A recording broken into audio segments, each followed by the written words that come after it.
Chapter 48 The Sirens of Spring. Anton and Sila rushed up to us, waiting on the corner near Pier 70. Anton had created sheaths for the blades and had a small sack of U-bombs slung over one shoulder. Sila looked at me. "You really don't hear him?" I shook my head, feeling unnerved. Once we were within probably 10 miles, we could both hear him calling to gather at the Sirens of Spring. "I had to look that up, but it's just up the path if we take the Elliott Bay Trail," Michael added, pointing to the start of the trail just behind us. Anton nodded and began to hand me the sword. "Drew, you take the blades. If Celine was right about it needing to be you to kill him, then you need to have the weapons." We divvied up the U-bombs, however, so we all had some kind of weapon on hand should we need it. We started on the trail, seeing quite a few people around and passing us. Every passing face was a question. Civilian or predator?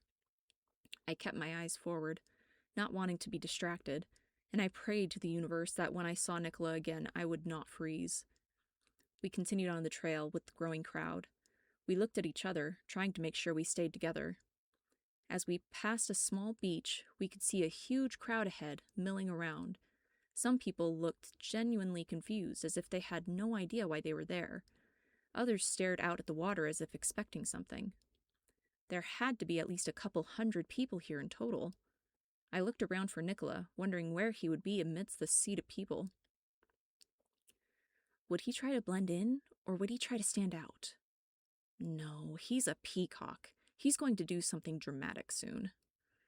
No sooner had I thought that than I saw a figure lifting out of the crowd into the air nearest to the beach. "There you are." I took a step toward him, but a hand landed on my shoulder. Michael said, "Hold on, we need to stay together." I nodded and stepped back, staying with the group as people continued to flow faster around us. Some people were beginning to point or get their cameras out. "What are you planning, Nicola?" In answer, his melodic voice called out above the din of the crowd. "People of Seattle, I am Nicola, your new god." As if that were a code, the other vampires in the crowd turned on the civilians around us, attacking innocent people as Nicola floated above and watched, his smile gleaming. It was pure chaos. People were running around and screaming, trying to get away. Mothers were trying to flee with their children. The elderly never stood a chance. We were the only point of stillness in the craziness. Nicholas spotted us, grinning like the villain that he is, and floated down to us.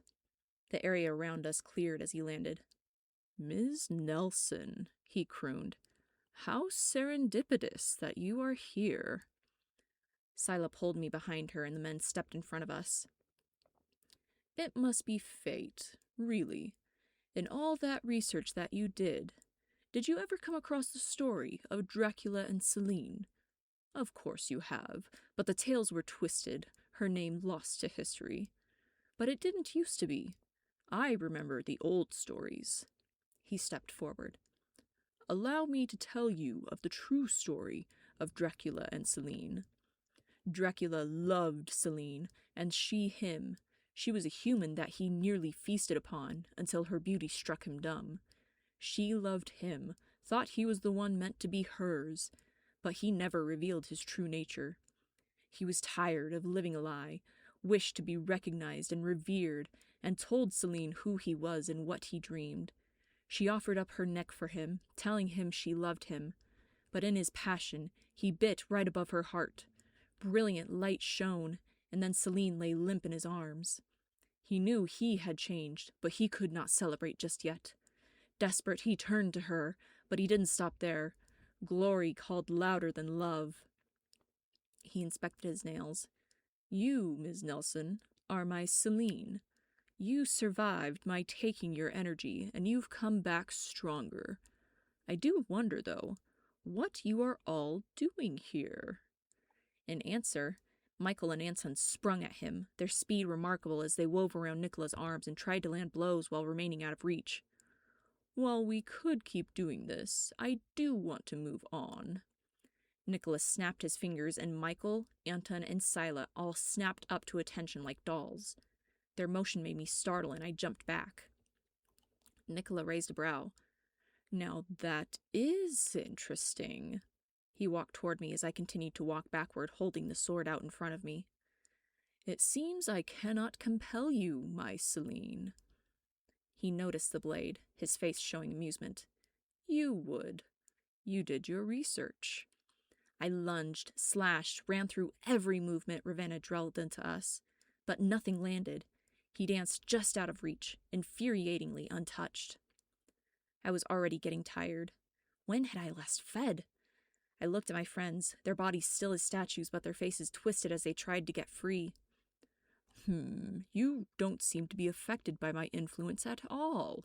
You must be immune to my power because it was your energy I took. Is it because you're my Celine? I stepped back as he lunged for me, keeping the blade between us. Why are you doing this? I'm not your Celine. Think about it. For over half a millennia, I've had to live in the shadows. You've heard this voice. Nicola pointed to his throat. It's meant to be heard and recognized by all. What was I doing? Radio spots and announcements for this grand city of Seattle? Who cares? No one at all. But now I am a god. Now they'll have to listen, all of them. It's just Seattle for now, but who knows how far I could go. This guy was full-on delusional. I had to play this carefully. I can't outfight him. He's beating me at every turn. I backed up and set the sword down. What are you doing? Anton yelled. The others tried to look, but were stuck. Nicola's eyes gleamed with sick interest. If you let my friends go, I will go with you of my own free will. I held my hands away from my body as evidence that I was defenseless. Drew, no! Silas screamed. You don't know what you're doing! She was right. I had no clue at all. I just knew that I needed to try something different. Michael cried out, Drew, don't do this! You can fight him! I stepped forward anyway. Nicola approached me slowly, clearly interested. Would you be my Celine? I somehow knew he meant in all ways, and I recoiled inside. Dracula loved Celine, and she him. Did this man really expect me to come to love him in time, or just to service his needs? I schooled my face into calm. I can get out of this. I've gotten away from him twice before, and I can do it again. Fine. My friends' faces turned to masks of agony, Michael's eyes the most pained. Drew, please, don't do this, he cried, unable to move an inch. Nicola continued his march toward me. I stayed in place. I'm not frozen. I'm choosing to be still. I can do this. Come on. You know, Dracula supposedly left a mark where he took Celine's energy. The back of his fingers brushed the skin beneath my collarbone. I wanted to vomit, but I had to stay strong. Right about here, wasn't it? He pointed to my chest where my still heart lay. Why don't I mark you as well? His fangs extended and plunged into my chest. I grabbed the knife I had in the back of my waistband of my pants and struck. Or tried to. Nicola caught my wrist mid-strike. He looked up at me in plain annoyance. Really? He grabbed the knife out of my hand, examining it. My heart pounded as he handled the blade. Nice try, but you already got me with that once. He pointed with the dagger at his gut where I had stabbed him with the fork. He waved the knife back and forth as if it were an extended finger, tisking at me. The blade was at my throat then, faster than I could think. Nicola went behind me, wrapping an arm tightly around my waist. Michael! Anton! Sila! I cried out. He groaned and rolled his eyes. Before I could say another word, Nicola had shot us up into the air. My voice died in my throat as I tried not to let fear overtake me. Not now. I heard Michael call my name. All of them did, as if saying my name might bring me back. My hands fumbled around, trying to find purchase somewhere. I remembered and reached into my pocket, extracting one of the U-bombs. I had to try. Hopefully he doesn't slice my throat when I do this. I held my breath, closed my eyes, and broke the sphere in my hands right in front of Nicola's face. Coughing and swearing, he immediately dropped me and the blade went flying. I never learned how to fly. Now would be a great time for my super flying power to kick in, Any second now, please. I knew that I wouldn't die, but I knew I'd wish I could with how much pain there'd be. I tried to spread my body out to slow my landing, maybe give my body a chance to fly on its own. Something hit me from the side before I reached the trees and my trajectory changed. I impacted the ground, rolling over several times before I came to a stop. My vision was fuzzy as I tried to regain focus. In front of me lay the sword. Or were there two? And beyond that, Nicola. He glared viciously at me as he grasped his throat. The U-dust must have done its job. I lunged for the sword at the same time he did, fighting and scrambling for control. The blade skittered aside and I tried to jump for it, but a hand grabbed me by the back of my neck. Nicola lifted me, the decompressing sensation in my spine awful as he did. I kicked and thrashed, landing a blow to his groin. He growled and threw me. I flew through the air, landing flat on my back in the gravel, knocking the wind out of me. I can't breathe. I can't move. Ms. Nelson, Nicola drawled out, clearly over the entire ordeal. He approached me, the sword hanging loosely from his hand. It was obvious by the way he held it that he was familiar with blades. You know, Celine betrayed Dracula, stabbing him with you when he had come home to her. He cursed her with his dying breath to live in their palace, alone, forever. You really are my Celine, aren't you? Down to the part where you try to keep ruining everything! He was yelling by this point, his voice hoarse.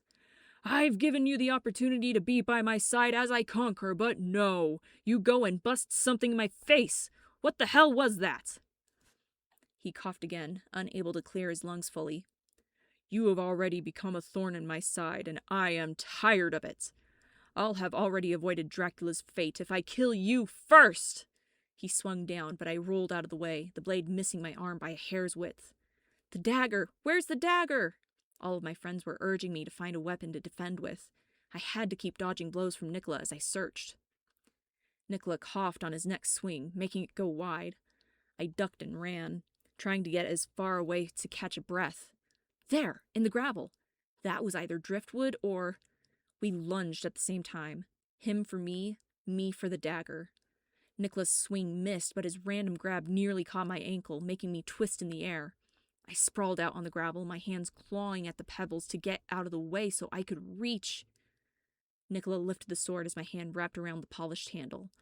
I turned around to see the sword raised in the air as he ran at me. I had only the smallest second to do something before he reached me. I didn't think. I just moved. The puncturing sensation of the blade tearing through flesh and scraping bone vibrated through the handle of the yew dagger as I stabbed between his ribs. I'd hurt him. Nicola shoved me down and raised the blade again, intent on killing me, then doubled over, coughing violently. Black spittle flew from his mouth as ichor drained from the wound. The sword fell, clattering to the ground. He tried to maintain his feet, but couldn't, falling on his hands and knees. I scrambled in the gravel to get away from him. He coughed, more ichor leaking from his mouth. His eyes began shifting erratically as if he were spinning and couldn't keep his eyes focused. His limbs shook with the effort of holding him up. The yew toxin continued to spread through his system. Nicola fell, lying shaking on the ground. His eyes glared even as his dizziness continued. His eyes found me, narrowing to slits as he tried to keep focus. His mouth moved. He seemed to be trying to say something, but no words came out. I picked up the sword and walked to him, looking down on the man who had caused me so much pain and fear. I stood beside him, pushing the tip of the sword to his chest, right above his heart. I took a breath, gripped the sword with both hands, then sunk the blade into Nicola's undead heart. His eyes widened as I did so, as if surprised that he was defeated after all. He gave a rasping, shuddering breath. Then he was gone. As soon as he died, my friends were released from his hold. They ran to me, Michael wrapping me in his arms before pulling back and inspecting me. Are you hurt anywhere? He didn't cut you, did he? I looked at the various scrapes and bruises, but no slices from blades. Nah, perfectly dandy. He released a laugh and wrapped me in his arms again. He only let me go when Sila tugged on me to get a hug. Anta knelt next to the corpse, pulling the blade from his chest. He got up and walked over to Nicola's head, swinging the blade down with force on his neck. It took a few tries, but eventually Nicola's head was separated from his shoulders. I know it doesn't say anywhere to do this with the vampire gods to make sure they stay dead, but to be fair, there's not a whole lot out there on the subject. I'd rather play it safe. No one disagreed. Scylla crossed her arms. What about the others? Nicola turned hundreds. Michael nodded grimly. Without him, some might go rogue. He brought up a good point. What could we do?